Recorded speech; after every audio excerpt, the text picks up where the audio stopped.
الحمد لله نحمده ونستعينه ونستغفره ونؤمن به ونتوكل عليه ونعوذ بالله من شرور أنفسنا ومن سيئات أعمالنا من يهده الله فلا مضل له ومن يضلله فلا هادي له وأشهد أن لا إله إلا الله وحده لا شريك له وأشهد أن سيدنا وسندنا ونبينا ومولانا محمدا عبده ورسوله صلى الله تعالى عليه وعلى آله وأصحابه وبارك وسلم تسليما كثيرا. أما بعد، عن عبد الله بن عمر رضي الله تعالى عنهما عن النبي صلى الله عليه وسلم أنه كان يقول: إن لكل شيء سقالة وإن سقالة القلوب ذكر الله وما من شيء أنجى من عذاب الله من ذكر الله. قالوا: ولا الجهاد في سبيل الله؟ قال: ولو أن تضرب بسيفك حتى تنقطع. یہ ایک حدیث ہے حضرت عبداللہ بن عمر رضی اللہ تعالی عنہما، جو حضرت فاروق اعظم کے صاحبزادے ہیں اور جلیل القدر صحابہ کرام میں سے ہیں. اتباع سنت کی صفت میں صحابہ کرام میں یہ بہت ممتاز تھے. وہ روایت فرماتے ہیں کہ نبی کریم سرور عالم صلی اللہ علیہ وسلم یہ بات فرمایا کرتے تھے: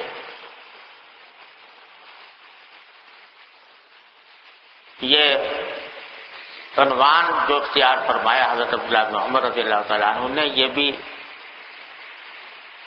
عام احادیث سے ذرا مختلف ہے. عام احادیث جب صحابہ کرام روایت کرتے ہیں تو عام طور سے یوں کہتے ہیں کہ رسول کریم صلی اللہ علیہ وسلم نے یوں فرمایا، یعنی ایک بات کسی وقت ایسے ارشاد فرمائی. لیکن یہاں عبداللہ بن عمر رضی اللہ تعالیٰ عنہ فرما رہے ہیں کہ کانا یقول، یعنی آپ یہ بات گویا کثرت سے یہ بات فرمایا کرتے ہیں. ایک آدھ مرتبہ کی بات نہیں، بلکہ ایک سے زائد مرتبہ حضرت عبداللہ بن عمر نے یہ بات رسول کریم صلی اللہ علیہ وسلم سے سنی. کیا فرمایا کرتے تھے کہ ان لکل شیء سقالۃ، کہ ہر چیز دنیا میں ایسی ہے کہ کچھ دن گزرنے سے اس پر زنگ لگ جاتا ہے اور اس زنگ کو دور کرنے کے لیے اس کو سیقل کرنا پڑتا ہے. ہر چیز کے لیے یہ بات فرمائی کہ ہر چیز ایسی ہے کہ اس میں کبھی نہ کبھی زنگ لگتا ہے اور اس کو زنگ سے صاف کرنا پڑتا ہے، سیقل کرنا پڑتا ہے، اجاگر کرنا پڑتا ہے. اب لوہے میں جو زنگ لگتا ہے، دھاتوں میں جو زنگ لگتا ہے، وہ تو زنگ ہی کہلاتا ہے. لیکن دوسری دنیا کی چیزیں جو ہیں ان میں ہم زنگ کا لفظ استعمال نہیں کرتے، لیکن جو پرانی ہوتی ہیں بوسیدہ ہو جاتی ہیں، میلی ہو جاتی ہیں، میل چڑھ جاتا ہے، یا اور کوئی اس میں نقص واقع ہو جاتا ہے تو اس کی مرمت کرنی پڑتی ہے، اس کی صفائی کرنی پڑتی ہے، اس کی سروس کرنی پڑتی ہے. بعض اوقات اوور ہالنگ کرنی پڑتی. تو فرمایا کہ ان لکل شیء ثقالۃ، ہر چیز دنیا کی اس کے اندر کبھی نہ کبھی بوسیدگی کے آثار پیدا ہوتے ہیں، میل جم جاتا ہے، رنگ لگ جاتا ہے، اس کو دور کرنا پڑتا ہے کسی چیز کے ذریعے، جس کو سیکل کرنا کہتے ہیں. پھر فرمایا وَإِنَّ ثَقَالَةَ الْقُلُوبِ ذِكْرُ اللَّهِ، کہ دلوں کو جو زنگ لگتا ہے، دلوں پر جو میل چڑھتا ہے، دلوں میں جو نقص واقع ہوتا ہے، اس کا سیکل کرنا، اس کی صفائی اللہ کے ذکر سے ہوتی ہے، ذکر اللہ سے ہوتی ہے. وَإِنَّ ثَقَالَةَ الْقُلُوبِ ذِكْرُ اللَّهِ وَمَا مِنْ شَيْءٍ أَنْجَى مِنْ عَذَابِ اللَّهِ مِنْ ذِكْرِ اللَّهِ، اور اللہ تبارک و تعالی کے عذاب سے نجات دینے والی کوئی چیز اتنی مؤثر نہیں ہے جتنا کہ اللہ کا ذکر مؤثر ہے. صحابہ کرام نے جب آپ نے یہ بات ارشاد فرمائی تو صحابہ کرام نے پوچھا کہ ولل جہاد فی سبیل اللہ، یعنی آپ یہ فرما رہے ہیں کہ اللہ کے عذاب سے بچانے میں کوئی چیز اتنی مؤثر نہیں ہے انسان کے لیے جتنا ذکر ہے، تو کیا اللہ کے راستے میں جہاد کرنا وہ بھی اتنا مؤثر نہیں جتنا ذکر مؤثر ہے؟ تو آپ نے فرمایا کہ ہاں، یہ ذکر جہاد فی سبیل اللہ سے بھی زیادہ مؤثر ہے، چاہے اس جہاد میں تم نے اتنی لڑائی لڑی ہو کہ تمہاری تلوار ٹوٹ گئی. جہاد میں اتنی لڑائی لڑی ہو کہ تمہاری تلوار ٹوٹ گئی ہو، اس جہاد سے بھی افضل ہے اور اللہ کے عذاب سے بچانے والی چیز ہے اللہ تبارک و تعالیٰ کا ذکر. یہ ہے حدیث کا مضمون اور اس کا ترجمہ. دو باتیں اس میں ارشاد فرمائی گئی ہیں ذکر کے بارے میں. ایک بات یہ کہ ذکر جو ہے وہ دلوں پر لگ جانے والے زنگ کو دور کرتا ہے. اور پہلے یہ فرما دیا کہ جس طرح دنیا کی ہر چیز کا قاعدہ یہ ہے کہ جتنا جتنا اس کو استعمال کرتے ہو اتنا ہی اس کے اوپر بوسیدگی کے آثار پیدا ہو جاتے ہیں، وہ خراب ہونے لگتی ہے، میل چڑھ جاتا ہے، زنگ لگ جاتا ہے. تو دلوں کا حال بھی یہ ہے کہ دلوں پر بھی زنگ لگ جاتا ہے. اللہ تعالیٰ اس سے محفوظ رکھتا ہے. زنگ کیا لگتا ہے؟ زنگ سے مراد در حقیقت ہے غفلت کا زنگ، اللہ تبارک و تعالیٰ کی طرف سے بے فکری کا زنگ. جب آدمی دنیا کے کام دھندے میں لگتا ہے تو دنیا کی چیزیں تو آنکھوں سے صاف نظر آ رہی ہوتی ہیں، اس کے آثار انسان کے جسم پر بھی محسوس ہوتے ہیں. تو چونکہ وہ نظر آنے والی چیزیں آنکھوں سے نظر آ رہی ہیں تو بس انہی کی فکر میں، انہی کے دھیان میں لگ جاتا ہے. پیسے کیسے کماؤں، پیسوں میں اضافہ کیسے کروں، لوگوں میں مقبولیت کیسے حاصل ہو جائے، لوگوں سے تعریف کیسے حاصل ہو، تعلقات ہیں، رشتہ داریاں ہیں، احباب ہیں، دوست ہیں، لذت کے اسباب ہیں. تو دن رات آدمی چونکہ ان میں لگا رہتا ہے تو دھیان انہی کی طرف لگ جاتا ہے. دن رات کی دھن یہی سوار ہے کہ کس طرح زیادہ سے زیادہ پیسہ حاصل کر لوں، کس طرح زیادہ سے زیادہ لذت حاصل کر لوں، کس طرح زیادہ سے زیادہ لوگوں میں مقبولیت حاصل کر لوں. دن رات یہی دھن سوار ہے. تو یہ جو دھن لگی ہوئی ہے اس کو یہ دھن جو غیر اللہ کی دھن لگی ہوئی ہے اس کو زنگ سے تعبیر کیا گیا ہے. اسی کو صوفیاء کرام غفلت کہتے ہیں. اللہ سے غفلت ہو, اللہ تعالیٰ سے غفلت ہو. ارے یہ دل تو اللہ تعالیٰ نے اپنے لیے بنایا تھا. یہ دل اللہ تبارک و تعالیٰ نے اپنے لیے بنایا تھا. یہ اللہ تبارک و تعالیٰ کی تجلی گاہ تھی. اس دل کا اصل کام یہ تھا کہ یہ اللہ تبارک و تعالیٰ کی طرف متوجہ ہو, اللہ تعالیٰ کی یاد اس میں بسی ہوئی ہو, اللہ تبارک و تعالیٰ کے سامنے حاضری کا دھیان اس میں موجود ہو, اللہ تعالیٰ کو راضی کرنے کی فکر اس میں موجود ہو, اللہ تبارک و تعالیٰ کے راضی کرنے کی دھن لگی ہوئی ہو. یہ کام یہ دل اس لیے بنایا تھا اللہ تبارک و تعالیٰ. لیکن ہم نے اس کو لگا دیا دوسری طرف, پیسے کی فکر میں, دولت کی فکر میں, دنیا داری کی فکر میں, لوگوں سے تعلقات کی فکر میں. تو یہ اللہ تعالیٰ نے یہ کام جائز تو بے شک کیے ہیں کہ بھائی جائز طریقے سے حلال طریقے سے روزی کماؤ اور اپنے نفس کا, اپنے بیوی بچوں کا حق ادا کرو وغیرہ وغیرہ, یہ ساری باتیں جائز تو کی ہیں, لیکن اس لیے کی نہیں کی کہ ان کو اپنے دل میں بٹھا لو اور ان کی دھن لگا کر اللہ تعالیٰ اس کو بھول جاؤ, اللہ تبارک و تعالیٰ سے غافل ہو جاؤ. اس لیے نہیں کی تھی. یہ تو اس لیے کی تھی کہ تاکہ تمہاری ضروریات چلتی رہے. مولانا رومی رحمۃ اللہ علیہ فرماتے ہیں,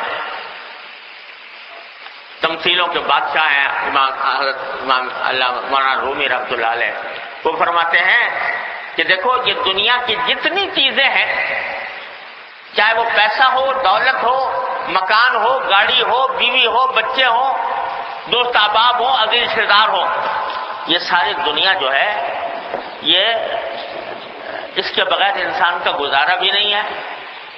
پیسے نہ ہو تو کھائے گا کہاں سے, مکان نہ ہو تو سر کہاں چھپائے گا, کپڑے نہ ہو تو اپنا بدن کیسے چھپائے گا. ضروری بھی ہے انسان کے لیے, لیکن اس کی مثال ایسی ہے جیسے پانی ضروری ہوتا ہے کشتی کے لیے.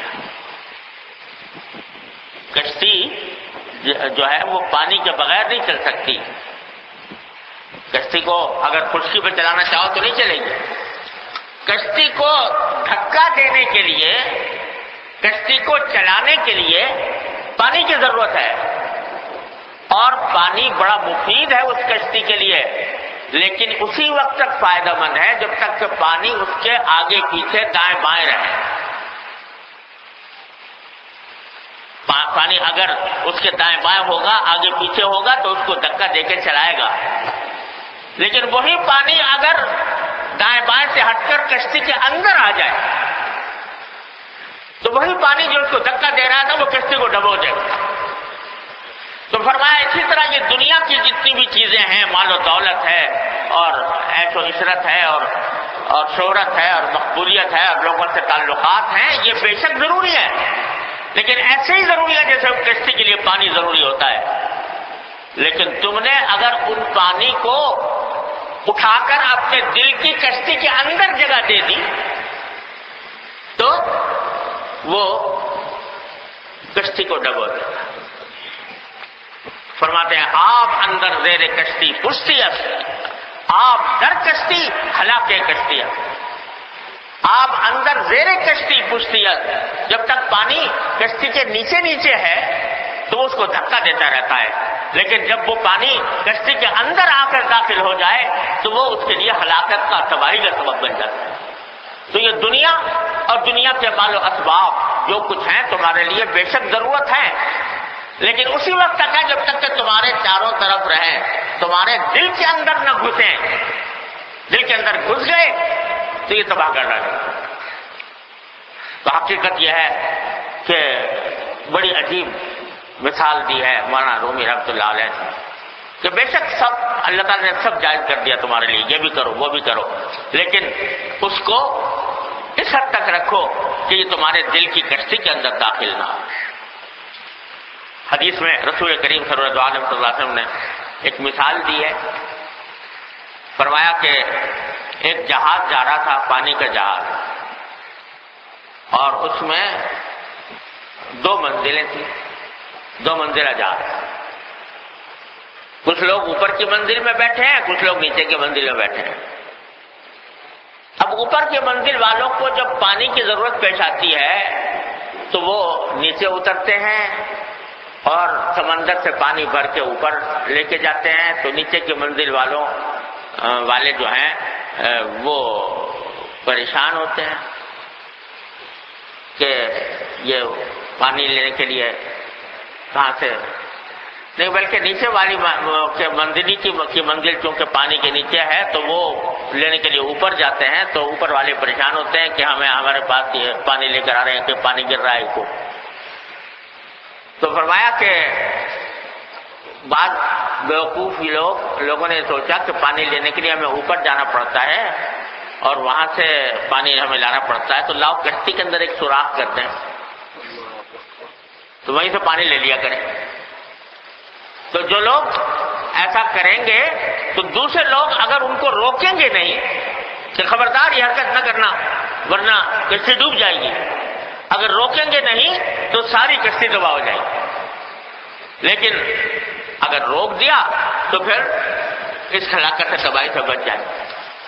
تو جیسے مولانا فرماتے ہیں کہ جب تک دائیں بائیں آگے پیچھے ہے دنیا کے ساز و سامان، اس وقت تک تمہارے لیے یہ تمہاری زندگی چلانے کا سبب اللہ تعالیٰ نے ان کو بنا دیا ہے، لیکن جس دن اندر داخل ہو گئے جب ہوتے تو دنیا کا معاملہ یہی ہے کہ ہونا یہ چاہیے کہ آدمی دنیا میں رہے، دنیا کا طلبگار نہ بنے، دنیا میں رہے اور دنیا کی نعمتوں سے فائدہ بھی اٹھائے، اللہ تعالیٰ کا شکر بھی ادا کرے، لیکن اس کی محبت اب کے دل میں جاگزین نہ ہو۔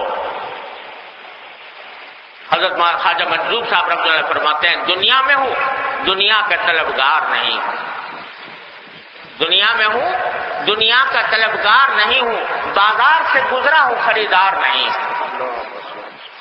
تو بے شک یہ دنیا کے اندر رہو، لیکن رہنے کے نتیجے میں جو دل میں گھر کر جاتی ہے، ہر وقت دل میں وہی دھن لگی ہوئی ہے، ہر وقت فکر وہی لگی ہوئی ہے، صبح سے لے کے شام تک سوچ بچار کا سارا پہیہ اسی طرف گھوم رہا ہے، اس کو کہتے ہیں غفلت، کہ اللہ تعالیٰ سے آدمی غافل ہو گیا۔ یہ دل تو اللہ تبارک و تعالیٰ نے اپنے لیے بنایا تھا، اپنی یاد کے لیے، اپنے ذکر کے لیے۔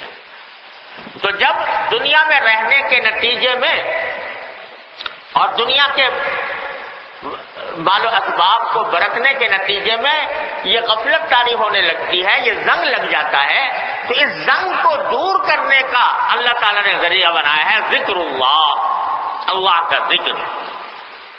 جتنا ذکر زیادہ کیا جائے گا اتنا ہی دل کا میل دور ہوگا، دل کا میل کٹے گا، دل کا زنگ دور ہوگا، اور اللہ تبارک و تعالیٰ کی یاد اس میں قرار پائے گی، اور جتنا جتنا بندہ ذکر کرتا جائے گا اتنا ہی اللہ تبارک و تعالیٰ کے قریب ہوتا جائے گا، اللہ تبارک و تعالیٰ کے ساتھ تعلق اس کا مضبوط ہوتا جائے گا، اور دل جو ہے وہ ایک وقت میں انشاءاللہ پاک صاف ہو جائے گا، اللہ تبارک و تعالیٰ کی تجلی گاہ بن جائے گا۔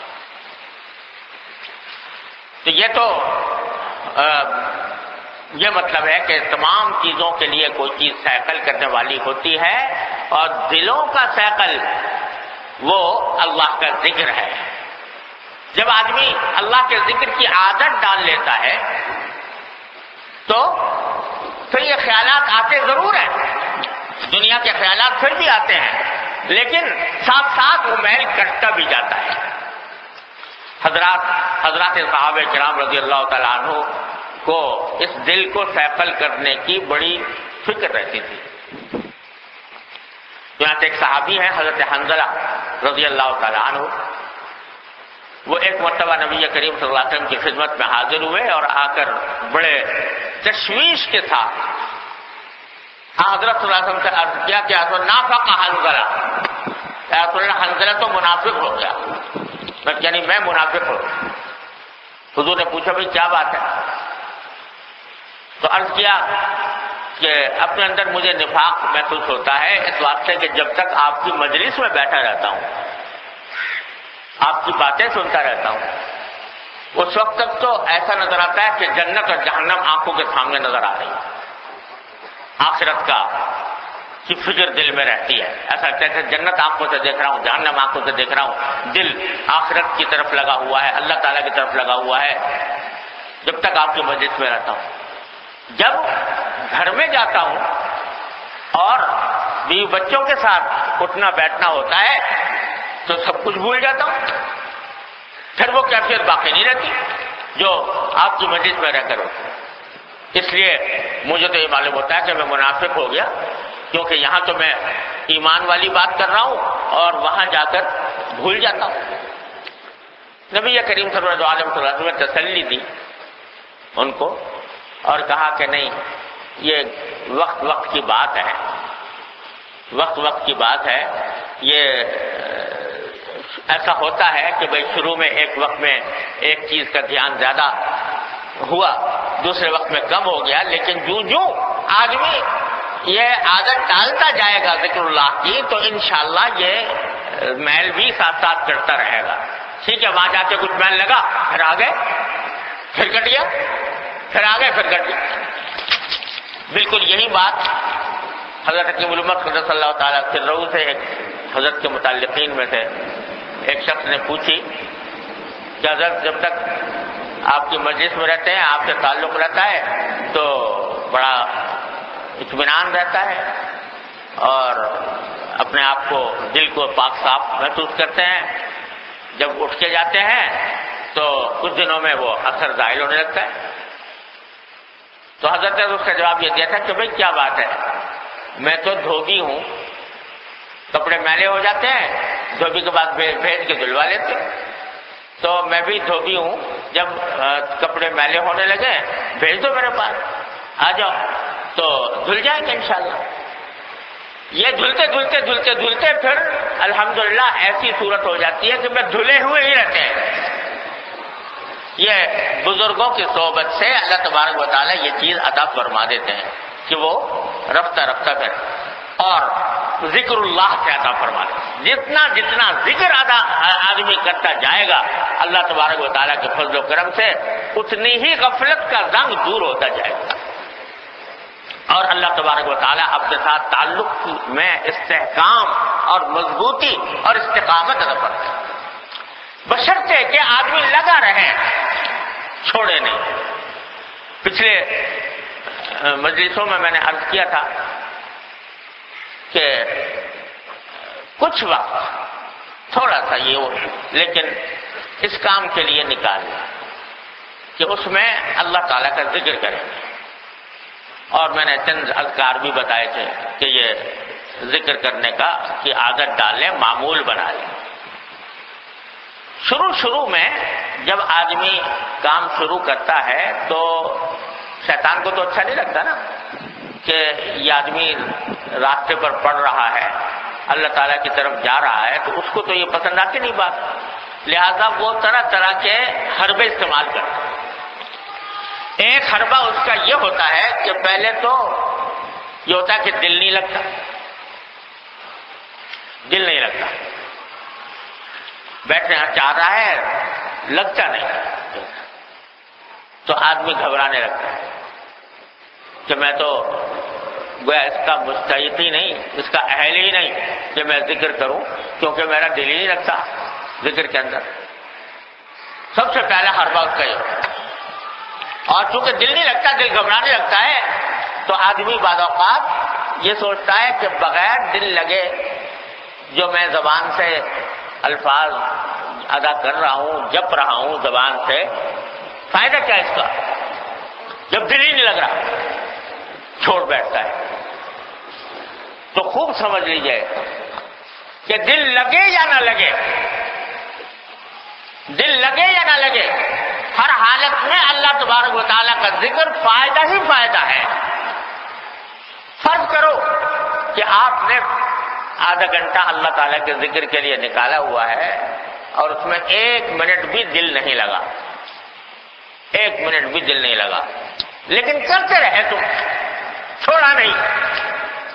یقین رکھیے کہ اس آدھے گھنٹے میں آپ نے نہ جانے کتنے زینے طے کر لی، چاہے دل نہ لگا. دل بقول حضرت کے دل لگانا مقصود ہوتا ہے، دل لگنا ضروری نہیں. یعنی اپنی طرف سے کوشش کر لی، لگا لگ گیا، نہیں لگا پھر بھی آدمی اس کام کو نہیں چھوڑا، اس نے کام کو نہیں چھوڑا. اس لیے اللہ تبارک و تعالیٰ اسی میں برکت عطا فرما دیتے ہیں. اور یقین رکھیے کہ اس سے روحانی مدارج میں ترقی ہوتی ہے. بعض اوقات ایسا ہوتا ہے دل نہیں لگ رہا تو مشقت معلوم ہے. یعنی جب دل ہی نہیں لگ رہا کسی کام کے اندر، زبردستی آدمی کر رہا ہے تو زبردستی کرنے کی وجہ سے مشقت معلوم ہوتی ہے. بھائی یہ تو محنت، یہ اس میں دل گھبرا رہا ہے، مشقت ہو رہی ہے، پھر بھی آدمی لگا رہے تو یقین رکھیے کہ اس کا فائدہ دل لگنے کے مقابلے میں زیادہ ہو جاتا ہے بعض اوقات، کیونکہ یہ مشقت جھیل رہا ہے اپنا. اور اللہ تبارک و تعالی جب یہ مشقت جھیلتا ہے تو مشقت کا ثواب اللہ تبارک و تعالی الگ، ایک ذکر کا ثواب اور اوپر سے اس مشقت کو برداشت کرنے کا ثواب، تو ثواب اور زیادہ بڑھ جاتا ہے. اسی لیے حضرت گنگوئی رحمۃ اللہ علیہ نے فرمایا کہ میں مبارکباد دیتا ہوں اس شخص کو، ذرا سنیے الفاظ، مبارکباد دیتا ہوں اس شخص کو جس کو زندگی بھر نماز میں مزہ نہ آیا پھر بھی پڑھتا رہا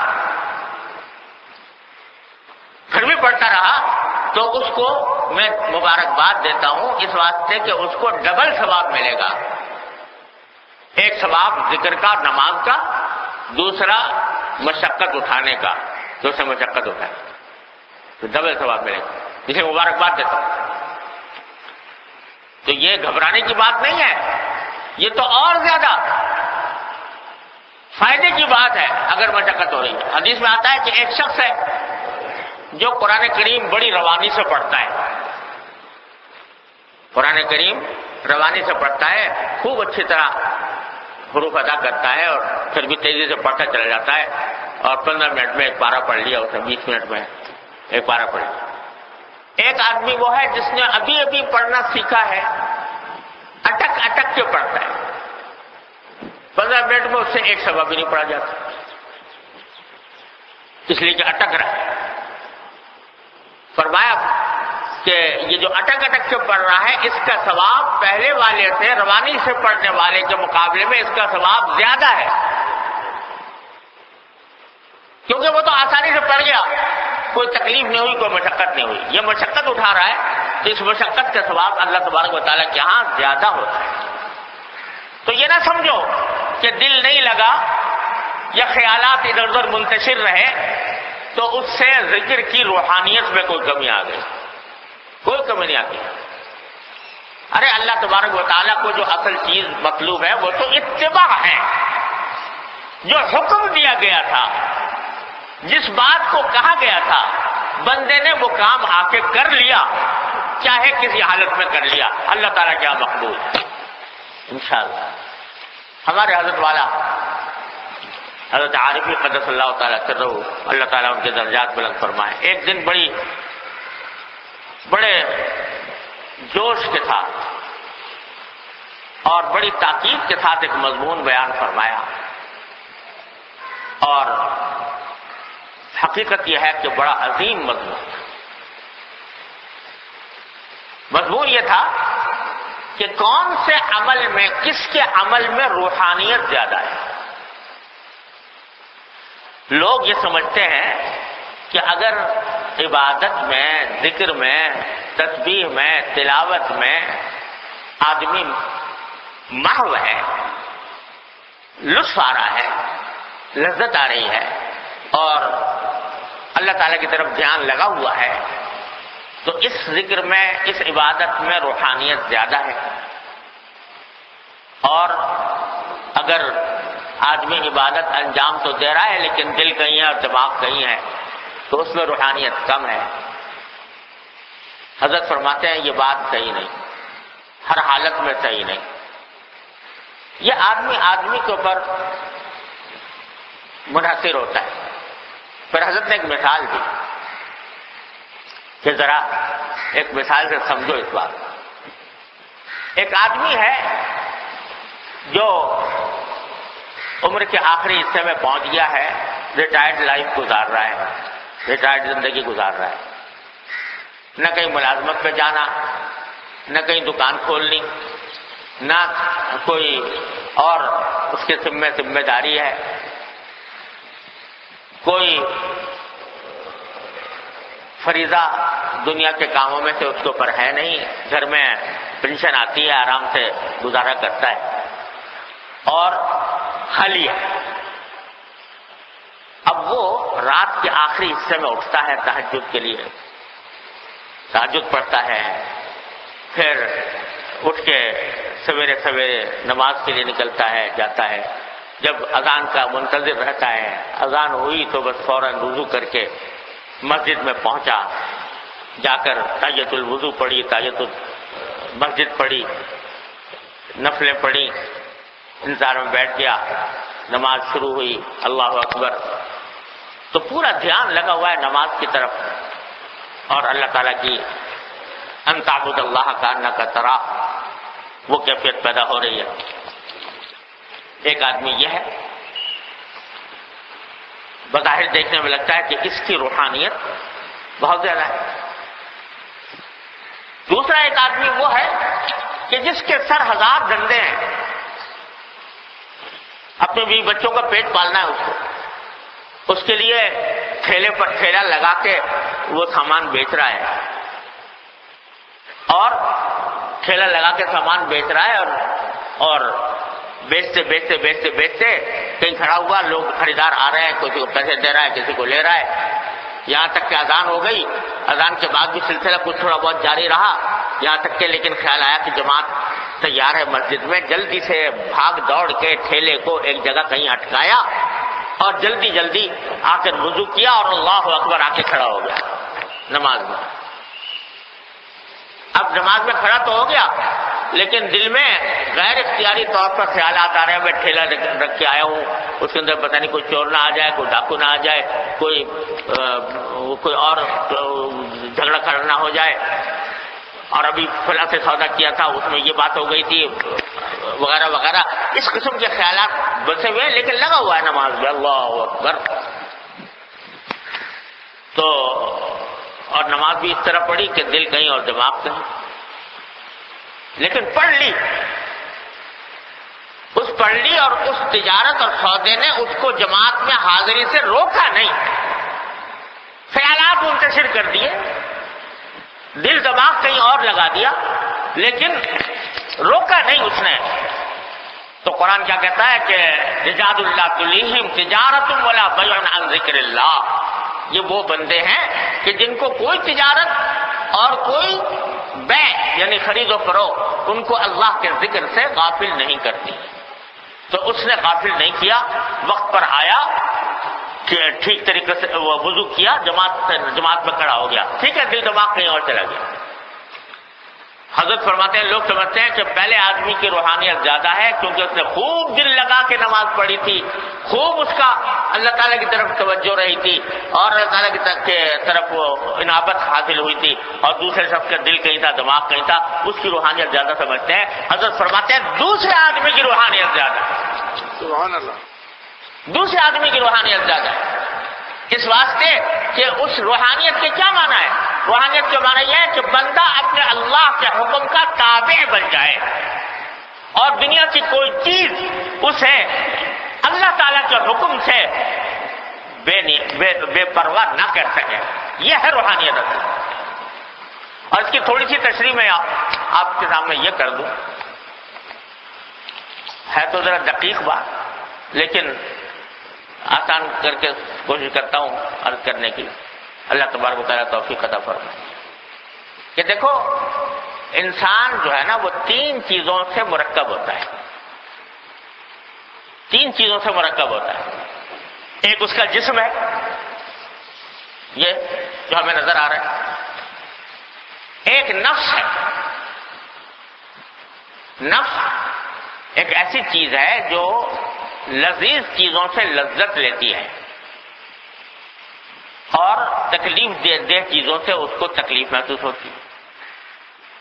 دیکھو، اگر کسی انسان کو کسی خوشی حاصل ہوئی، کوئی بہت خوشی حاصل ہوئی، تو خوشی ہونے سے لذت آتی ہے کہ نہیں آتی؟ وہ لذت جسم کو آتی ہے، یہ ہاتھ کو، پاؤں کو، آنکھ کو، ناک کو، ان میں سے کسی چیز کو لذت نہیں آتی. وہ لذت جو آ رہی ہے وہ کس کو ہے؟ نفس کو. وہ نفس جو ہے وہ لذتیں محسوس کرتا ہے. تکلیفیں، غم آ گیا، صدمہ آ گیا، تو غم صدمے سے جو تکلیف پہنچتی ہے وہ جسم کو پہنچتی، ہاتھ کو، پاؤں کو، آنکھ کو، ناک کو، کسی چیز کو نہیں پہنچتی. وہ تکلیف پہنچتی ہے نفس کو، انسان کے نفس کو. کسی نے آپ کی تعریف کر دی تو کیا ہوا؟ لذت آئی کہ نہیں آئی؟ مزہ آیا. کاہے کو آیا؟ نفس کو آیا، جسم کو نہیں آیا. کسی نے آپ کی برائی کر دی، برا بھلا کہہ دیا، تکلیف ہوئی، وہ کاہے کو ہوئی؟ نہ ہاتھ کو، نہ پاؤں کو، وہ نفس کو. یہ نفس وہ چیز ہے جو لذتیں محسوس کرتا ہے یا لذتوں یا تکلیفیں محسوس کرتا ہے. یہ دوسری چیز ہے انسان کے اندر. ایک تیسری چیز ہے جس کا نام ہے روح. تیسری چیز ہے جس کا نام روح ہے. وہ روح جو ہے وہ ہمیں نہ تو آنکھ سے نظر آتی ہے، نہ اس کی لذتوں کا ہمیں پورا احساس ہوتا ہے. اس کی روح کی لذتوں کا پورا احساس یہاں دنیا میں نہیں ہوتا، آخرت میں جا کر ہوگا انشاءاللہ تعالی اس کا احساس. تو لذتیں جو ہیں یہ ساری کے ساری، ان کا تعلق کیسے ہے؟ نفس ہے. تو ایک شخص ہے جیسے حضرت نے مثال دی کہ ریٹائرڈ زندگی گزار رہا ہے اور پھر اس نے کوئی فکر دماغ پر ہے نہیں، کوئی صدمہ نہیں، کوئی پریشانی نہیں، وہ بالکل صرف اللہ تعالیٰ کے خیال میں محو ہو کر نماز پڑھتا ہے، تو کیا ہوتا ہے؟ اس کو لذت محسوس ہوتی ہے، اس نماز کے اندر لذت محسوس ہوتی ہے. یہ لذت تو بے شک ہو رہی ہے، لیکن لذت کا جو محل ہے وہ در حقیقت انسان کا نفس ہے. وہ نفس کو لذت ہو رہی ہے. ٹھیک ہے، نماز سے روح کو بھی توانائی حاصل ہوتی ہے، لیکن چونکہ اس نے یہ نماز بہت آسانی سے، بغیر کسی مشکل کے، بغیر کسی قربانی کے پڑھی ہے، تو روح میں ترقی ضرور ہوئی، لیکن اس شخص کی روح کی ترقی کے برابر نہیں ہے جس نے قربانی دے کر نماز پڑھی ہے. جس نے لذت کی خاطر نہیں پڑھی، اس نے اللہ تبارک و تعالیٰ کے حکم کی خاطر اپنی ضروریات، اپنی حاجات، اپنی خواہشات کو قربان کر کے اللہ کے حضور نماز پڑھی ہے.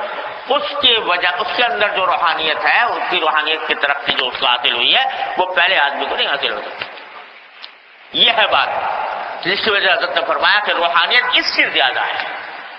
روحانیت کی لذت جو ہے وہ نفس کو کبھی محسوس ہوتی ہے، کبھی نہیں ہوتی. لہذا اگر نہیں ہوئی تو کوئی پرواہ کی بات نہیں. لوگ کہتے ہیں بھائی ہم ذکر کرتے ہیں مزہ ہی نہیں آتا، نماز پڑھتے ہیں مزہ ہی نہیں آتا. نہ آئے مزہ. حضرت سے کسی نے پوچھا کہ مزہ نہیں آتا، حضرت نے کہا کیا مزے کی خاطر نماز پڑھ رہے تھے؟ مزہ کی خاطر پڑھ رہے تھے. اگر مزے کی خاطر پڑھ رہے تھے تو اللہ کے لیے تو نہ ہوئی، وہ تو مزے کے لیے ہو. اللہ کے لیے اگر پڑھ رہے تھے تو بے نیاز ہو جاؤ اس بات سے کہ مزہ آ رہا ہے یا نہیں آ رہا. ہو سکتا ہے آ جائے، اللہ کی نعمت ہے.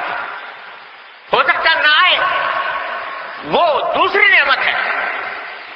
نہ آئے تو دوسری نعمت ہے. حضرت حکیم الامت کے الفاظ بتا رہا ہوں کہ اگر لطف آئے تو ایک نعمت، نہ آئے تو دوسری نعمت.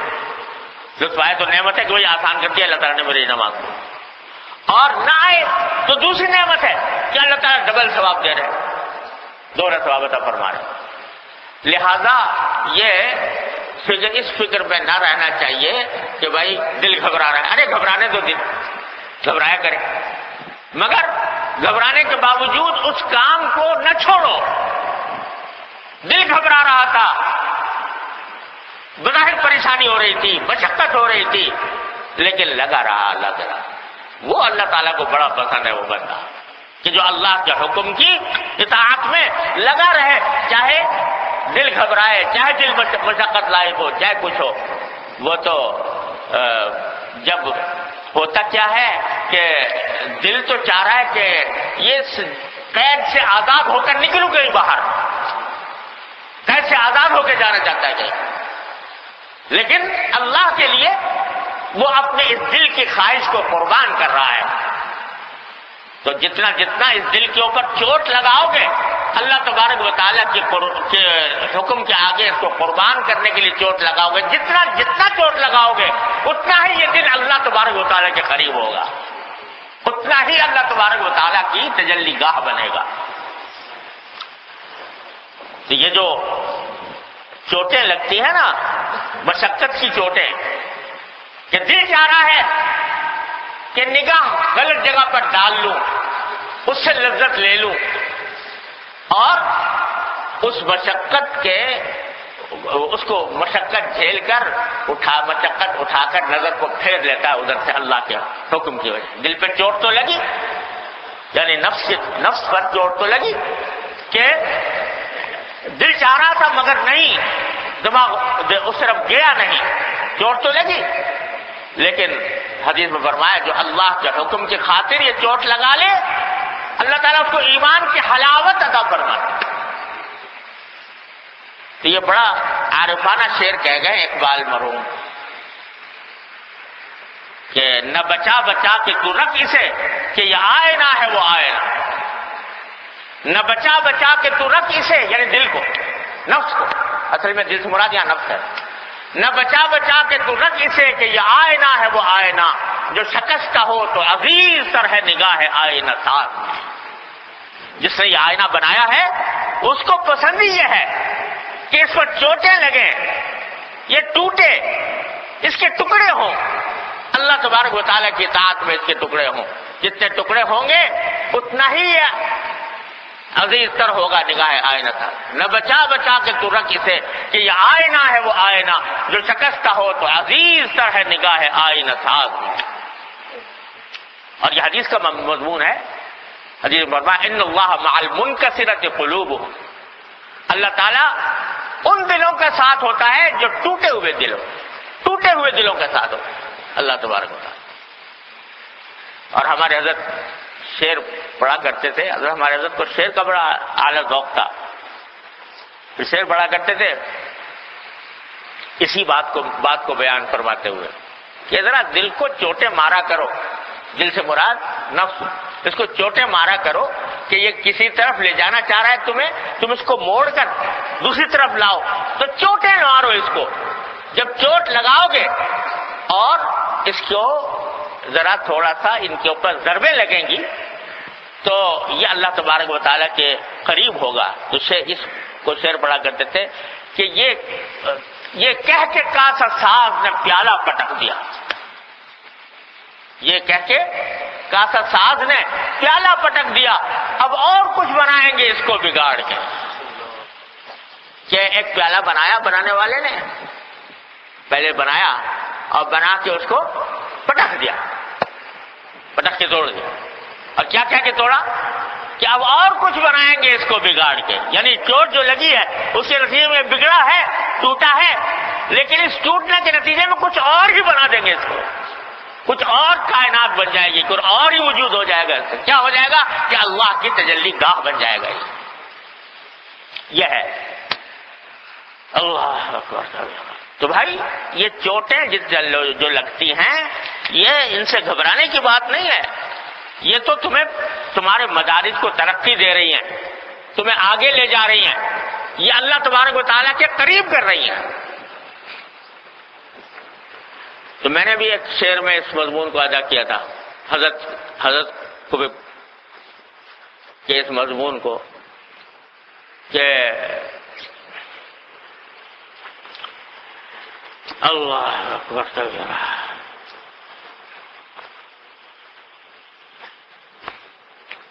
کہ درد دل دے کے مجھے اس نے یہ ارشاد کیا، درد دل دے کے مجھے اس نے یہ ارشاد کیا ہم اسی گھر میں رہیں گے جسے برباد کیا. درد دل دے کے مجھے اس نے یہ ارشاد کیا ہم اسی گھر میں رہیں گے جسے برباد کیا. تو یہ جو ٹوٹے ہوئے دل ہیں جو اللہ تبارک و تعالیٰ کی اطاعت کی خاطر مشقتیں جھیلتے ہیں، قربانیاں دیتے ہیں، نفس کی خواہشات کو کچلتے ہیں، تو فرمایا یہ ٹوٹے ہوئے دل جو ہیں یہی ہماری تجلی گاہ ہے، ہم اسی میں رہیں گے، آگے اسی میں آ کے قیام فرمائیں گے. تو درد دل دے کے مجھے اس نے یہ ارشاد کیا ہم اسی گھر میں رہیں گے جسے برباد کیا. تو یہ برباد کس لیے کر رہے ہو؟ اللہ کے لیے کر رہے ہو. جب یہ سلیقہ آ جائے گا اللہ تبارک و تعالیٰ کے رضا کی خاطر اپنے دل کی خواہشات کو کچلنے کا اور اس کو برباد کرنے کا، تو یہ دل اللہ تبارک و تعالیٰ کی تجلی گاہ بن جائے گا. پھر اور کچھ بنائیں گے اس کو بگاڑ. تو بھائی یہ ہے معنی کہ یہ جو گھبراہٹ طاری ہو رہی ہے ہونے دو، دل نہیں لگ رہا نہیں لگے. ایک بات کا تائیہ کر لو کہ دل لگے یا نہ لگے، گھبرائے یا نہ گھبرائے، مشقت ہو یا لذت آئے، ہر حالت میں کام یہی کرنا ہے، چھوڑنا نہیں ہے اس کو. جس دن تم نے یہ تہیہ کر لیا اس دن شیطان کے اوپر غالب آ گئے. شیطان کے آگے مغلوب ہونے کے بجائے اس کو چٹ کر دیا جس دن یہ تہیہ کر لیا. تو اس فکر میں نہ پڑے کہ بھائی لذت آ رہی ہے کہ نہیں آ رہی اور دل لگ رہا ہے کہ نہیں. ہاں کام کا جو وقت مقرر کیا ہے اس وقت سے اس کو ٹلاؤ نہیں. سستی آئے اس کا مقابلہ کرو، دل گھبرائے اس کا مقابلہ کرو اور بیٹھ جاؤ. آدھا گھنٹہ اس کام کے لیے نکالا ہے، نکال کے رہیں گے. چاہے نیند آئے، چاہے سستی آئے، چاہے گھبراہٹ ہو، چاہے مشقت ہو، کرنا یہی ہے. شروع میں کچھ بھی ایسا لگے گا کہ جیسے کچھ بھی نہیں ہو رہا، کچھ بھی نہیں ہو رہا، لیکن بہت کچھ ہو رہا ہے. کچھ پتہ نہیں کہاں سے کہاں پہنچ رہے ہو اس ذکر کے نتیجے میں جو اللہ تبارک و تعالیٰ نے جس کی توفیق عطا فرمائی ہے. کچھ پتہ نہیں چلا. ہمارے حضرت فرمایا کرتے تھے بچے کو دیکھا، بچہ جب بڑا ہوتا ہے تو پتہ لگتا ہے روزانہ. اگر کوئی بچہ روزانہ ناپا کرے کہ میں آج کتنے فٹ ہوں اور کل کو کتنا اس کو اضافہ ہوا، کوئی ملی میٹر کوئی سینٹی میٹر کتنا اضافہ ہوا، تو کچھ پتہ نہیں چلے گا.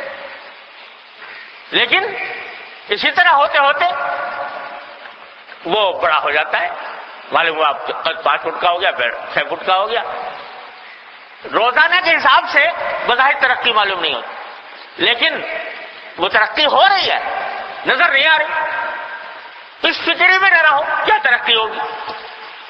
جو عمل کرنا ہے وہ کیے جاؤ، آثار اور نتائج سے بے پرواہ ہو کے کیے جاؤ تو ترقی ہوگی اور ضرور ہوگی. اللہ تبارک و تعالیٰ کہاں سے کہاں پہنچا دیں گے. ایک قطرہ ٹپک رہا ہے پانی کا فرش کے اوپر، ایک قطرہ ٹپکا، 2 ٹپکے، 3 ٹپکے. قطرہ ٹپکا، پتھر جس کے اوپر گرا تھا ٹس سے مس بھی نہ ہوا. 2 ٹپکے کچھ بھی نہ ہوا. 3 ٹپکے. یہی ٹپکتے ٹپکتے اگر سال گزر جائے تو پتھر میں سوراخ کر دے گا. یہ چھوٹا سا قطرہ، وہ چھوٹا سا قطرہ ہے جو دیکھنے میں کچھ بھی نظر نہیں آ رہا، لیکن ٹپک کر وہ پتھر میں سوراخ کر دے گا. تو آیات جب ایک چھوٹا سا قطرہ پتھر میں سوراخ کر رہا ہے اور اس کو بدل دیتا ہے تو اللہ کا ذکر کرو گے روز، اللہ تبارک و تعالیٰ کا نام لوگے روز، تو کیا اس سے تمہارے دل میں سیکل نہیں ہوگا نبی کریم صلی اللہ علیہ وسلم کے ارشاد کے مطابق. اس لیے یہ بدگمانی نہ ہو کہ بھائی ہم کر تو بہت کچھ رہے ہو کچھ نہیں رہا. ارے بہت کچھ ہو رہا ہے اللہ تبارک و تعالیٰ کی بارگاہ. بس کیے جاؤ، اخلاص سے کیے جاؤ، ثمرات اور نتائج سے بے فکر ہو کر کیے جاؤ. ایک بات تو یہ. دوسری حدیث کا جو دوسرا جملہ ہے وہ یہ کہ جب آپ نے فرمایا کہ کوئی چیز اللہ کے عذاب سے نجات دینے والی ذکر سے زیادہ مؤثر نہیں ہے. اللہ کے عذاب سے نجات دینا، لفظ یہ استعمال فرمایا، اللہ کے عذاب سے نجات دینے والی کوئی چیز ذکر سے زیادہ مؤثر نہیں. تو یہاں عذاب سے مراد در حقیقت جہنم والا عذاب بھی ہے اور دنیا کا عذاب. دنیا کا عذاب بھی دو قسم کا ہے. ایک تو یہ جتنے گناہ ہیں نا، اللہ تعالیٰ حفاظت فرمائے، جتنے گناہ ہیں، جتنے نافرمانیاں ہیں، یہ سب عذاب ہیں. یہ بذات خود عذاب. اللہ تعالیٰ حفاظت فرمائے. جب گناہ سرزد ہوتا ہے تو یہ بذات خود عذاب ہوتا ہے اللہ تعالیٰ، اور عذاب کا سبب ہوتا ہے، آخرت میں عذاب کا سبب ہوتا ہے. تو جب یہ فرمایا کہ اللہ کے ذکر سے کوئی چیز اتنی نجات دینے والی نہیں ہے جتنا اللہ کا ذکر ہے، تو اس کے معنی یہ ہے کہ جتنا ذکر کیا زیادہ کیے جاؤ گے، اللہ تبارک و تعالیٰ کی رحمت سے، اللہ تعالیٰ کے فضل و کرم سے اس ذکر کے نتیجے میں گناہوں سے بھی بچنے کی توفیق ہوگی. وہ اللہ کے عذاب سے یعنی گناہوں سے بھی بچائے گا انسان. اسی لیے ہمارے حضرت فرمایا کرتے تھے کہ ذکر جو ہے یہ انرجی ہے، یہ ایک توانائی ہے، ایک طاقت ہے جو انسان کو نفس اور شیطان سے لڑائی کرنے میں انسان کو قوت عطا فرما. میں پہلے بھی سنایا تھا کہ ایک مرتبہ ہم حضرت کے ساتھ سفر میں تھے، تو حضرت نے فجر کے بعد تھوڑی دیر کے بعد حاضری ہوئی تو پوچھنے لگے بھائی ناشتہ کر لیا تم نے؟ میں نے کہا حضرت نہیں ابھی تو نہیں کیا. کہا کہ میں اور ناشتے کی بات کر رہا ہوں، یعنی جو معمولات ہیں ذکر کے وہ پورے کر لیے کہ نہیں کر لیے. اور ناشتے سے اس لیے تعبیر کیا کہ جیسے آدمی صبح کو اٹھتا ہے اور ناشتہ کر کے نکلتا ہے، تو اس لیے ناشتہ کرنے کے نتیجے میں اس کو اتنی قوت آتی ہے کہ وہ اپنے کام کو ٹھیک طریقے سے انجام دے لے. ملازم ہے تو ملازمت صحیح کرے گا، مزدوری ہے تو مزدوری صحیح کرے گا، دکاندار ہے تو دکان پہ کام کرے گا. اگر قوت نہیں ہوگی، توانائی نہیں ہوگی، کیسے کرے گا؟ تو ناشتہ کرتا ہے تو توانائی حاصل ہوتی ہے، پھر اپنا کام کرتا ہے. اسی طرح یہ ذکر جو ہے یہ توانائی ہے. جب تم کاروبار زندگی میں داخل ہو رہے ہو، کارزار حیات میں داخل ہو رہے ہو، تو وہاں نفس سے لڑائی پیش آئے گی، شیطان سے لڑائی پیش آئے گی، نفس کچھ کہے گا، شیطان کچھ کہے گا، تو ذرا اپنے لیے طاقت لے کے جاؤ اس کے مقابلے کے لیے. یہ توانائی ہے، یہ ناشتہ ہے، یہ روحانی ناشتہ ہے کہ تاکہ اس سے توانائی حاصل ہو جائے اور وہ پھر تمہیں انشاءاللہ گناہوں سے روکے گا. تو اللہ کے عذاب سے نجات دلانے والی یعنی دنیا کے اندر گناہوں سے نجات دلانے والی کوئی چیز ذکر اللہ کی کثرت سے زیادہ مؤثر نہیں. جتنی زیادہ کثرت سے ذکر ہوگا اتنا ہی اللہ تبارک و تعالیٰ گناہوں سے محفوظ رکھتے ہیں. اور بھائی جیسا کہ پچھلی حدیث میں پچھلے ہفتے آیا تھا کہ دنیا کے مصائب سے بھی، پچھلی حدیث جو ہم نے پچھلے جمعہ کو پڑھی تھی تو اس میں یہ بھی تھا کہ دنیا کے مصائب سے بھی نجات دلانے کے لیے اللہ تعالیٰ کا ذکر بہت زیادہ مؤثر ہے. دنیا کے مصائب سے بھی، یعنی ذکر کی ایک خاصیت یہ بھی ہے کہ جتنا ذکر زیادہ کرے گا بندہ اتنا ہی اللہ تبارک و تعالیٰ انشاءاللہ اس کو دنیاوی مصائب سے محفوظ رکھیں گے. اور اس کا مشاہدہ ہے، کثرت سے ذکر کرنے والے عام طور پر دنیاوی مصائب کا شکار کم ہوتے ہیں. دیکھو بھائی، دنیا میں کوئی شخص ایسا تو ہو نہیں سکتا جو ساری زندگی کبھی اس کو کوئی صدمہ نہ آئے، کوئی غم نہ آئے، کوئی مصیبت نہ آئے. آتی ہے، یہ تو دنیا ہے ہی ایسی کہ اس میں خالص راحت، خالص لطف، خالص لذت نہیں مل سکتی. اس کے اندر ہر طرح کے اسباب پیدا ہوتے ہیں. اس میں کبھی لذت آتی ہے، کبھی تکلیف ہوتی ہے، کبھی راحت ہوتی ہے، کبھی صدمہ ہوتا ہے، کبھی غم ہوتا ہے، کبھی خوشی ہوتی ہے. تو یہ تو ہو نہیں سکتا کہ کوئی بڑے سے بڑا بادشاہ، بڑے سے بڑا حاکم، بڑے سے بڑا پیغمبر، بڑے سے بڑا ولی وہ محفوظ نہیں ہے، کچھ نہ کچھ تکلیف تو آئے گی، لیکن ذکر اللہ کی کثرت بکثرت انسان کو دنیاوی مصائب سے بھی محفوظ رکھتی ہے۔ اور اس سلسلے میں ایک بات جو پچھلے اتوار کو کہی تھی اس کا ذرا تھوڑا سی وضاحت بھی کر دوں، کیونکہ کئی لوگوں نے اس کے بارے میں بعد میں پوچھا تو کہ کہیں غلط فہمی نہ ہو جائے۔ میں نے یہ عرض کیا تھا کہ کوئی تلاوت یا وظیفہ جو کسی دنیاوی مقصد کے تحت کیا جائے اس کا ثواب نہیں ملتا، جائز ہے مگر ثواب نہیں۔ ثواب اسی تلاوت اسی ذکر پر ہے جو اللہ کے لیے کیا جائے، اللہ تعالیٰ کی خوشنودی کے لیے کیا جائے اخلاص کے ساتھ۔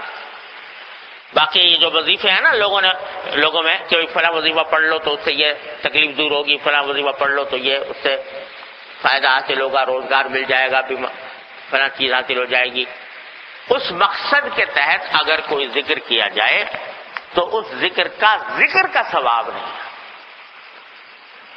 تلاوت کا ثواب نہیں۔ اگر کسی خاص دنیاوی مقصد کے لیے کیا جیسے ایک آدمی فرض کرو کہ اس کو مقدمہ درپیش ہے عدالت میں، اور عدالت میں کیس چلا ہوا ہے، اس کیس کے میں چاہتا ہے کہ کسی طرح میں کامیاب ہو جاؤں، اس کامیابی کے لیے کوئی وظیفہ پڑھتا ہے۔ متعین ایک حاجت ہے دنیا کی، اس متعین حاجت کے لیے وہ کوئی تلاوت کر رہا ہے یا کوئی ذکر کر رہا ہے، جائز ہے، یہ ناجائز نہیں ہے، علاج ہے یہ، جیسے ایک اور بیماریوں کا علاج ہوتا ہے یہ بھی ہے، لیکن تلاوت کا ثواب اس میں نہیں ہے، ذکر کا ثواب اس میں نہیں ہے، کیونکہ دنیاوی مقصد کے لیے کرنا، ثواب اس وقت ملتا ہے جبکہ اللہ کے لیے کرے جو کچھ کرے، متعین مقصد کے لیے۔ اچھا، اب اس میں یہ میں نے ایسی وضاحت کر دی کہ بعض اوقات متعین مقصد تو کوئی سامنے نہیں ہوتا، لیکن حدیث میں آیا کہ سورہ واقعہ پڑھا کرو، مثلا سورہ واقعہ جو شخص پڑھے گا روزانہ رات کو تو وہ فقر سے محفوظ رہے گا، یہ حدیث میں۔ اب متعین مقصد نہیں ہے کہ بھئی میرے اس وقت پیسوں کی کمی ہے، لاؤ اس پیسوں کو کمی کرنے کے لیے سورہ واقعہ پڑھ لوں، تو وہ تو ثواب نہیں اس میں، لیکن سورہ واقعہ کو آدمی معمول بنا لیا اس خیال سے کہ نبی کریم صلی اللہ علیہ وسلم نے اس کی فضیلت بیان فرمائی ہے اور اس کا ایک خاصیت یہ بھی بیان فرمائی ہے کہ اس سے فقر دور ہوتا ہے، تو ایک عام ذکر ہے اور اس کے ساتھ ساتھ اس کا دوسرا مقصد یہ بھی حاصل ہو رہا ہے، تو انشاءاللہ اس سے ثواب اس کا ہوگا تلاوت کا۔ لیکن خاص آج میرے پاس کھانے کو نہیں ہے مثلا، اور آج سورہ واقعہ پڑھوں تاکہ آج مجھے روٹی مل جائے، تو اس وقت میں اس کا ثواب نہیں ہے، اس وقت میں اس کا تلاوت کا ثواب جائز ہے یہ کرنا، ایک بات۔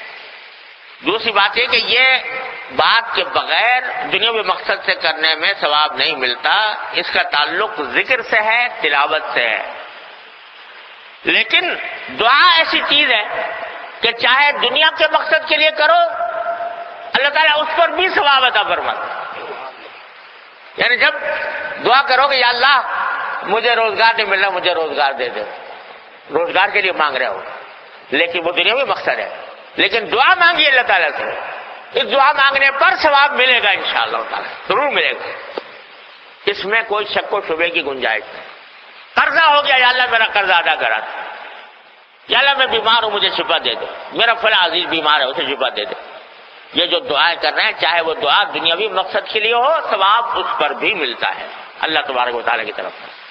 لہذا یہ جو دعائیں ہیں، جتنی بھی دعائیں ہیں، وہ چاہے قرآن کریم کی دعائیں ہوں، چاہے حدیث میں رسول کریم صلی اللہ علیہ وسلم سے مروی ہوں، یا آدمی اپنی زبان میں دعا کرے، ہر حالت میں ثواب ہے۔ اسی لیے ہمارے حضرت خان رحمۃ اللہ فرماتے ہیں، اللہ تعالیٰ ان کے درجات بلند فرمائے، کہ آج کل لوگ تعویذ گنڈوں کے چکر میں بہت پڑے رہتے ہیں، عملیات کے، اور نام بھی اس کا روحانی علاج رکھ رکھا ہے، حالانکہ نہ روحانی علاج سے کوئی تعلق نہیں اس کا، اس کی طرف تو بہت متوجہ رہتے ہیں، لیکن جو اصل مسنون طریقہ ہے اس کی طرف التفات کم ہے۔ ہر آدمی تعویذ کی فکر میں ہے، تو فلاں چیز کا تعویذ دے دو، فلاں چیز کا تعویذ دے دو، فلاں چیز کا تعویذ دے دو، جو مصنون طریقہ کیا ہے، جو رسول کریم صلی اللہ علیہ وسلم نے بتایا کہ 2 رکعتیں پڑھو نماز حاجت کی نیت سے، اور لا الہ الا اللہ الحلیم الکریم، لا الہ الا اللہ رب العرش العظیم، اللہم انی اسألک موجبات رحمتک وعزائم مغفرتک ومنجیات امرک والسلامۃ من کل اثم وغنیمۃ من کل بر، یہ پڑھ کے دعا مانگو اللہ تعالیٰ، براہ راست مانگو اللہ تعالیٰ۔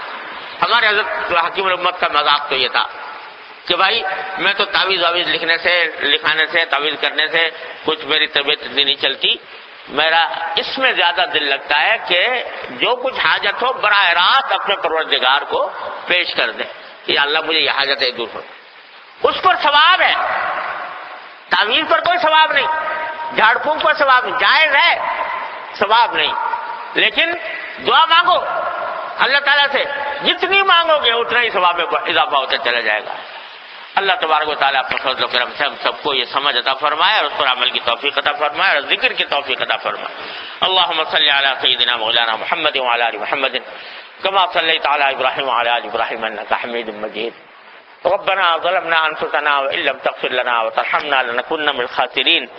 ربنا ظلمنا انفسنا وان لم تغفر لنا وترحمنا لنكن من الخاسرين ربنا ظلمنا انفسنا وان لم تغفر لنا وترحمنا لنكن من الخاسرين ربنا آتنا في الدنيا حسنة وفي الآخرة حسنة وقنا عذاب النار ربنا اغفر لنا ذنوبنا وإسرافنا في أمرنا وثبت أقدامنا وانصرنا على القوم الكافرين۔